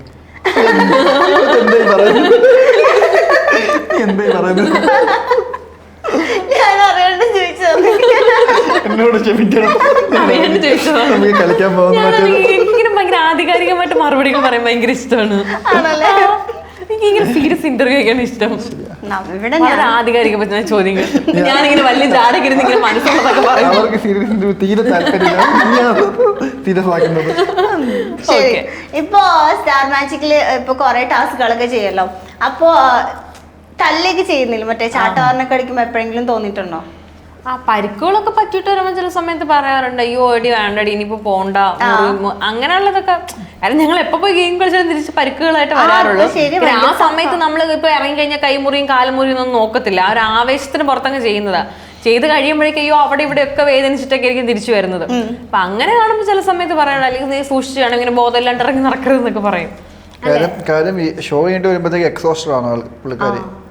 നമുക്ക് തളർന്നല്ലേ വരുന്നത്, തിരിച്ച് രാവിലെ പോയിട്ട് രാത്രിയല്ലേ വരുന്നത്. അപ്പൊ കുറച്ച് വിഷമം തോന്നും. അപ്പൊ കുറച്ച് വിഷമം തോന്നും. പിന്നെ ശീലമാകുമ്പോഴത്തേക്ക് ശീലമാണെന്ന് തോന്നുന്നു. കുഴപ്പമില്ല. അല്ല പിന്നെ എനിക്ക് ശീലമാണെന്ന് എനിക്ക് അറിയാവുന്നതുകൊണ്ട് പിന്നെ കുഴപ്പമില്ല. കുറച്ച് വിഷമിക്കട്ടെ. ഇപ്പൊ എല്ലാവരും സ്റ്റാർ മാജിക്കിൽ എല്ലാവരായിട്ടും ഭയങ്കര കമ്പനിയാണ്, നല്ല ഫ്രണ്ട്ഷിപ്പാണ്. എന്നാലും സുധിച്ചേട്ടന്റെ കൂടെ ചെയ്ത കുറെ റീൽസും കാര്യങ്ങളൊക്കെ വൈറലായിരുന്നു. അപ്പൊ പെട്ടെന്ന് സുധിച്ചേട്ടൻ എന്ന് പറയുമ്പോ എന്താ മനസ്സിലോടി വരുന്നത്? സുധിച്ചേട്ടൻ എനിക്ക് പെട്ടെന്ന് ഓർമ്മ വരുമ്പോ, ഞാൻ അന്ന് സുധിച്ചേട്ടൻ മരിച്ച സമയത്ത് ഞാനിങ്ങനെ പോസ്റ്റിനിടയിൽ ഇങ്ങനെ ഒരു ഇതിട്ടിരുന്നു, ഞാൻ തലേദിവസം വിളിക്കണം എന്ന് മനസ്സിൽ വിചാരിച്ചിരുന്നു. പക്ഷെ ഞാൻ അടുത്ത ദിവസം വിളിക്കാമെന്ന് പറഞ്ഞിട്ടാണ് ഞാൻ കിടന്നത്. അപ്പം അതെനിക്ക് എന്നും ഓർക്കുമ്പം, കാര്യം കുറേ ദിവസമായിട്ട് ഇങ്ങനെ വിളിക്കണം എന്നിങ്ങനെ മനസ്സിൽ തോന്നുന്നുണ്ടായിരുന്നു. പക്ഷെ ചില സമയത്ത് നമുക്കൊരു മടി തോന്നില്ല, ഇന്നിപ്പോൾ വിളിക്കണം, നാളെ വിളിക്കാം. അങ്ങനെ ഒരാഴ്ചയായിട്ട് അതിങ്ങനെ നീണ്ടു പോയിട്ട് ഈ സംഭവത്തിന് തലേദിവസം ഞാനിങ്ങനെ എൻ്റെ ഓർമ്മയിൽ ഞാൻ അടൂരിൽ നിന്ന് എറണാകുളം വന്നുകൊണ്ടിരിക്കുന്ന സമയത്ത് ഞാനിങ്ങനെ രാത്രി 10:30 ആലോചിച്ചു. അപ്പം ഞാൻ വിചാരിച്ചു നാളെ രാവിലെ എഴുന്നേറ്റ് എന്തായാലും വിളിക്കണം, കുറേ ദിവസമായി വിളിക്കണം എന്ന് വിചാരിക്കുന്നത്, എന്തായാലും നാളെ ഒന്ന് വിളിച്ച് വിശേഷം അന്വേഷിക്കണം എന്ന് പറഞ്ഞിട്ട് വെളുപ്പിന് ഞാൻ എഴുന്നേൽക്കുമ്പോഴാണ് ഈ പോസ്റ്റാണ്. അപ്പോൾ അതെനിക്ക് ഭയങ്കര, ഇന്നും എനിക്ക് ആലോചിക്കുമ്പോൾ അതൊരു റിഗ്രറ്റ് ഉണ്ട്. കാര്യം ഒരു കാര്യം ചെയ്യണമെന്ന് ഉള്ളിൻ്റെ ഉള്ളിൽ തോന്നിയിട്ട് നമ്മളത് ചെയ്തില്ല. അപ്പോൾ ഇനി നമുക്ക് ഒരിക്കലും അത് ചെയ്യാനും പറ്റത്തില്ല. അപ്പോൾ ആ ഒരു കാര്യമാണ് എനിക്ക് എന്നും, അയ്യോ അങ്ങ് തെറ്റായി പോയി, വിളിക്കേണ്ടതായിരുന്നു, വിശേഷങ്ങൾ അന്വേഷിക്കേണ്ടതായിരുന്നു എന്ന് അതെപ്പോഴും എനിക്ക് തോന്നാറുണ്ട്. പിന്നെന്താ പറയുക, സുധിച്ചേട്ടൻ ആ ഒരു കുറവ് എപ്പോഴും കുറവ് തന്നെയാണ്. ഫ്ലോറിൽ പോകുമ്പോഴായാലും നമ്മൾ എത്ര ഓർക്കണ്ടെന്ന് ആലോചിച്ചാലും ചില ഗെയിം വരുമ്പോൾ, ചില സാഹചര്യങ്ങളൊക്കെ വരുമ്പം ആലോചിക്കാറുണ്ട്. അപ്പം എല്ലാവർക്കും അതിൻ്റെതായിട്ടുള്ളൊരു വിഷമമുണ്ട്. പിന്നെ ലൈഫ് മൂവ് ഓൺ ആവുന്നതിൻ്റെ കൂട്ടുമ്പോൾ ഗെയിം അല്ല, നമ്മുടെ ഷോ നമുക്ക് പോയല്ലേ പറ്റുള്ളൂ. അപ്പം അതുകൊണ്ട് എല്ലാവരും അതൊക്കെ മാറ്റി വെച്ച് ചിരിച്ച് കളിച്ച് നിൽക്കുന്നു. ഓക്കെ. ഈ മാരേജിന് മുന്നേയും ഇപ്പൊ നമ്മള് ചില ആൾക്കാർ ഇപ്പം പ്രേമിച്ചടക്കുന്ന സമയത്തൊക്കെ ഇങ്ങനെ വിചാരിച്ചു വെക്കും, ഇങ്ങനെ ആയിരിക്കും ചിരിക്കണേ, ഇങ്ങനെ അല്ല ഇങ്ങനെ ആയിരിക്കും ലൈഫ്, അങ്ങനെ ആയിരിക്കും. ഇപ്പൊ 2 years ഒക്കെ ആയാലും കല്യാണം കഴിഞ്ഞപ്പോ. അപ്പൊ വന്നൊരു റിയലൈസേഷൻ എന്തായിരുന്നു? അല്ല, എനിക്ക് കല്യാണം കഴിഞ്ഞതിന് ശേഷമുള്ള നല്ല ലൈഫ്. കല്യാണത്തിന് മുമ്പ് അങ്ങനെ ഇങ്ങനെ ഫോണിലൂടെ ഇങ്ങനെ സംസാരിക്കാനോ അങ്ങനെ റൊമാൻസും കാര്യങ്ങളൊന്നും വലിയ ഒരു പിടുത്തം ഉണ്ടായിരുന്നില്ല. അപ്പം ഞാൻ എപ്പോഴും ചോദിക്കുന്നത്, എന്നെ ഇഷ്ടമല്ലേ, കല്യാണം കഴിക്കാൻ ഇഷ്ടമല്ലേ, എന്താ സ്നേഹം ഇല്ലാത്തതെന്നൊക്കെ. അപ്പം ഞാൻ അപ്പോൾ എന്നോട് പറയും, എനിക്ക് അങ്ങനെ ഫോണിലൂടെ അങ്ങനെ പറഞ്ഞ് വലിയ ഇതില്ല, പക്ഷെ കല്യാണം കഴിയുമ്പോൾ നീ ഓക്കെ ആവും, അപ്പം നീ കംഫർട്ടബിൾ ആവും. അപ്പം ഞാൻ വിചാരിച്ചു അന്ന് തള്ളിയതാണ്. പക്ഷെ അങ്ങനെയല്ല, ശരിക്കും എനിക്ക് കല്യാണത്തിന് മുമ്പുണ്ടായിരുന്ന പ്രണയിച്ചതല്ല, ഞങ്ങളുടെ കല്യാണം വന്ന് ഫിക്സ് ചെയ്ത ഒരു വർഷം ഉണ്ടായിരുന്നു തോന്നുന്നു അല്ലേ സമയം, അറൗണ്ട് ഒരു 1 year ടൈം ഉണ്ടായിരുന്നു. അതിനെക്കാട്ടിലും എനിക്ക് ഇപ്പോഴത്തെ ആ ഒരു ലൈഫാണ് ഇഷ്ടം. കാര്യം ആൾക്കങ്ങനെ ഫോണിലൂടെ സംസാരിച്ച് അങ്ങനെ ഒരു കൊഞ്ചുന്നതോ നമ്മളെ കംഫർട്ടബിൾ ആക്കുന്നതോ അതിനെപ്പറ്റി ഇങ്ങനെ ഒരു വലിയൊരു ധാരണയില്ല. അപ്പം അതുകൊണ്ട് എന്നും നേരിട്ടുള്ളതാണ് നല്ലത്. അപ്പം എനിക്ക് കല്യാണത്തിന് ശേഷമാണ് നല്ല ലൈഫ്. ഇവിടെ ചോദിക്കുമ്പോൾ എന്താ ആൻസർ പറഞ്ഞു, ഞാൻ നോക്കുന്നില്ല. ചോദ്യം ഒന്നുകൂടെ പറയാം. വേറെ എന്തൊക്കെ ആലോചിച്ചു പോയത്? കല്യാണത്തിന് മുൻപുണ്ടായിരുന്ന ഇതായി ലൈഫ്, നമ്മുടെ രണ്ടുപേരുടെ ലൈഫാണ് നല്ലത്, അത് ഇപ്പോഴത്തെ ആണോ നല്ലത്? വന്ന റിയലൈസേഷൻ കല്യാണത്തിന് ശേഷം എനിക്കങ്ങനെ ഡിഫറൻസ് ആയിട്ട് തോന്നാൻ വേണ്ടി വന്നത്, എനിക്ക് ഇപ്പം എൻ്റെ ഗേൾ ഫ്രണ്ടിൻ്റെ കൂടെ എങ്ങനെ ബിഹേവ് ചെയ്യുന്നുണ്ടോ അതേ സെയിം ആസ് എ വൈഫ്, അതിൽ കൂടുതൽ ഇവളൊന്നും ചെയ്തു തരാറുമില്ല, അതിൽ കുറവൊന്നും ചെയ്യാറുമില്ല. Like more than a wife like ഇപ്പൊ നമ്മൾ ഗേൾ ഫ്രണ്ട് പ്രത്യേകിച്ച് ഒന്നുമില്ല. ഞാൻ പറഞ്ഞില്ലേ, ഇവളുടെ ഒരു ഫ്രീഡം ഉണ്ട്, ഇവളുടെ ഒരു സ്പേസ് ഉണ്ട്, ഇവൾ പറയുന്ന സ്ഥലത്ത് ഇവർക്ക് പോവാം, ഇവർക്ക് ചെയ്യാൻ ഇഷ്ടം. ഇതൊക്കെ ആക്ച്വലി നടക്കുന്നതെന്ന് വെച്ചാൽ ഒരു ഗേൾ ഫ്രണ്ട് ആവുമ്പോഴായിരിക്കും ഇതൊക്കെ നടക്കുന്നത്. ഒരു വൈഫായി കഴിയുമ്പോഴത്തേക്ക് ഈ ഫ്രീഡം ഒക്കെ നാച്ചുറലി കുറഞ്ഞ് ഭയങ്കര റെസ്പോൺസിബിളും അങ്ങനെയൊക്കെയാവും. പക്ഷെ ആ ഒരു സ്റ്റേജിലേക്ക് നമ്മൾ എത്തിയിട്ടില്ലെന്ന് നമ്മൾ എത്തിയിട്ടില്ല. നമ്മളിപ്പോൾ അത്രയും റെസ്പോൺസിബിലിറ്റീസിലോട്ട് എത്തിയിട്ടില്ല. പിന്നെ എനിക്ക് കല്യാണം കഴിഞ്ഞതിന് ശേഷമാണ് കുറച്ചൊരു ഫ്രീഡം കിട്ടി തുടങ്ങിയത്. അപ്പൊ എനിക്ക് ഇഷ്ടമുള്ള സ്ഥലത്തൊക്കെ എന്റെ ഫ്രീഡം പോയി തുടങ്ങിയതും അത് സത്യമായിരിക്കും കേട്ടോ. ഞാൻ ആയിരിക്കും. കാര്യം കല്യാണത്തിന് മുമ്പ് അങ്ങനെ ഫ്രണ്ട്സായിട്ടൊക്കെ അടിച്ചു പൊളിച്ച് ആഘോഷിച്ച് നടന്ന ഒരാളല്ലേ. കല്യാണം കഴിഞ്ഞപ്പോൾ അതിൽ നിന്നൊക്കെ മാറ്റം ഉണ്ടായി. അപ്പൊ ഞാൻ നേരെ തിരിച്ചായിരുന്നു. എനിക്ക് പണ്ട് ഞാനിങ്ങനെ ഒരിടത്തും പോയിട്ടില്ല. ഞാൻ എന്റെ ട്രിവാൻഡ്രം വിട്ട് ഒരു സ്ഥലങ്ങളിലും ഞാൻ പോയിട്ടില്ല. അപ്പൊ ഇപ്പോഴാണ് ഞാൻ കുറച്ച് പുറത്തിറങ്ങുന്നതും ആൾക്കാരൊക്കെ കാണുന്നതും ട്രാവൽ ചെയ്യുന്നതും ഒക്കെ. അപ്പൊ എനിക്ക് എല്ലാം കൊണ്ടും കല്യാണത്തിന് ശേഷമാണ് നല്ലത്. മറ്റേ ഫ്രണ്ട്സിനോട് ഞാൻ കറങ്ങുമായിരുന്നു, ജീവിത സുഖമായിരുന്നു. അത് വൈഫിനോട് കറങ്ങേണ്ടി വരും. ചിരിക്കുന്നത് ക്ലോസ് ഇട്ടേക്കണം.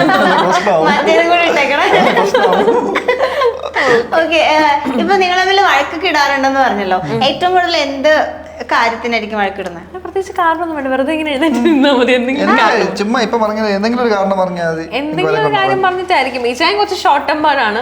അപ്പം ശരിക്കും പറഞ്ഞാൽ എല്ലാരും ദേഷ്യപ്പെടേണ്ട കാര്യങ്ങൾക്കൊന്നും ദേഷ്യപ്പെടില്ല.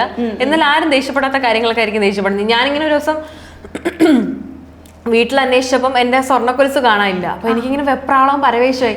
ഞാൻ എന്ത് പറയും, ഇനിയിപ്പോൾ വഴക്ക് കേൾക്കണം. നമുക്കറിയാമല്ലോ സ്വർണ്ണം കളഞ്ഞു എന്ന് പറയുമ്പോൾ ഒബിയസ്ലി ഞാൻ എൻ്റെ അമ്മേനെ ആലോചിച്ചു. അത് കഴിഞ്ഞപ്പോൾ തൊട്ടടുത്ത് നിൽക്കുമല്ലേ. ഞാനിങ്ങനെ പോയി പറഞ്ഞു എൻ്റെ സ്വർണ്ണക്കൊലുസ് കാണാനില്ല. അപ്പം എൻ്റെ അടുത്ത് കുഴപ്പമില്ല, വിഷമിക്കണ്ട, നമുക്ക് വേറെ മേടിക്കാൻ. ഇപ്പൊ എന്ത് ചെയ്യാൻ, കളഞ്ഞു, ഇപ്പൊ കളഞ്ഞു പോയി. അപ്പൊ ഞാൻ പോയി സമാധാനമായി. ഇതുപോലെ നമ്മള് കല്യാണം കഴിഞ്ഞ് ഫസ്റ്റ് വെഡിങ് ആനിവേഴ്സറിക്ക് മോൾഡീവ്സിൽ പോയ സമയത്തും എൻഗേജ്മെന്റ് റിങ് ഞാൻ അങ്ങോട്ട് ബോട്ടിലോട്ട് പോയപ്പം കയ്യിലുണ്ടായിരുന്നെന്നാണ് എൻ്റെ ഓർമ്മ. തിരിച്ചപ്പോൾ കയ്യിൽ മോതിരമില്ല. അപ്പം അതും ഞാനിങ്ങനെ എങ്ങനെ പറയും, എങ്ങനെ അവതരിപ്പിക്കുന്നു ഇങ്ങനെ ആലോചിച്ചുകൊണ്ടിരുന്ന സമയത്ത് എൻ്റെ കുഴപ്പമില്ല, ഇപ്പൊ ആ ഗെയിമിൻ്റെ ഇടയിൽ പോയതല്ലേ, ഇപ്പൊ എന്ത് ചെയ്യാൻ പറ്റും. അപ്പൊ ഭയങ്കര കൂളായിട്ടിരിക്കും. എന്തെങ്കിലും വെറുതെ ഇരിക്കുന്ന സമയത്ത് എൻ്റെ അടുത്ത് പറയും എടി ആ ഫാൻ എന്നിട്ട് ഞാൻ പറയാം എനിക്ക് പോയി. അപ്പൊ അതിനായിരിക്കും ദേഷ്യപ്പെടുന്നത്. മനസ്സിലായോ? നമ്മള് ദേഷ്യപ്പെടാനുള്ള കാര്യങ്ങൾക്കൊന്നും ദേഷ്യപ്പെടില്ല. ആ സമയത്ത് നമ്മളെ കംഫർട്ടബിൾ ആക്കും. പക്ഷെ നമ്മൾ പ്രതീക്ഷിക്കാതിരിക്കുന്ന സമയത്തായിരിക്കും ദേഷ്യപ്പെടുന്നത്. അപ്പം ഞാൻ കൊച്ചിനെ കൺഫ്യൂസ് ആക്കരുത്.